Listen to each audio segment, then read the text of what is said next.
of your pelvis, or where the top of your pelvis is. So if you can kind of put your hands here and you can feel that bony crest there, you're actually on this part of the pelvis. And if you trace forward, you're gonna feel like those two knobs in front.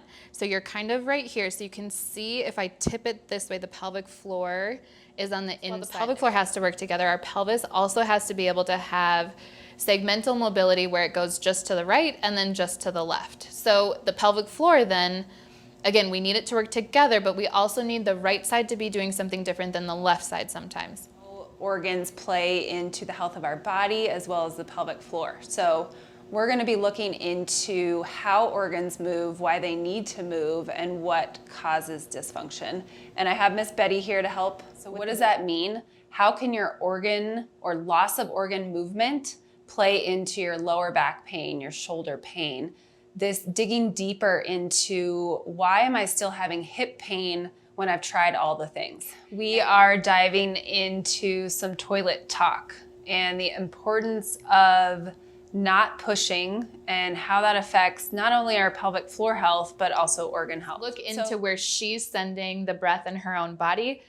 There's no right or wrong answer, but as you're doing this, you can kind of feel if you are sending breath mostly to the front, if you feel it just lifting through your shoulders. So we end up lying like this. You can see how her pelvis just kind of tipped back like that. And then that made her rib cage kind of pop open and her neck changed position. The neck position, don't worry about that so much right now, but I'm gonna have her come back into this neutral pelvis position. So remember, we talked about having a parallel position of pelvic floor and diaphragm. So if she flattens her back again, you can see how my hand moves in like that. And then if she comes back, now Missy, go ahead and arch your back really far. So see how that opens, right? And then do that one more time. So you're gonna close in and it comes in and then she opens and it kind of fans open. All right, we are starting to dive into some of the self-care massage tips for your organs.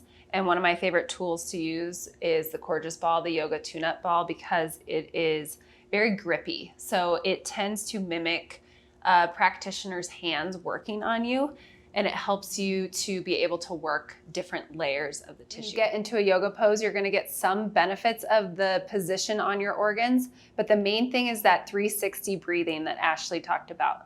So when she gets into the position that I'm gonna cue her in, she's gonna be focusing on breathing, and if you need to be wearing that strap, your scarf, that is totally fine to give you that feedback. Yes, so part of releasing stored emotions from the organs is taking certain thought processes that are common for each organ and spinning it around, kind of like that fear to love-based thought. So if I'm having control issues, one of the affirmations is I release control. So you'll be able to swipe through, and I would say if you know you have a specific organ issue, you can go with that one. You can also just go based on the affirmation because we know what we struggle with.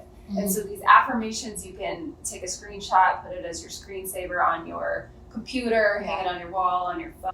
Yeah, it's just so good. It's so good. Like instantly, just kind of down regulates everything.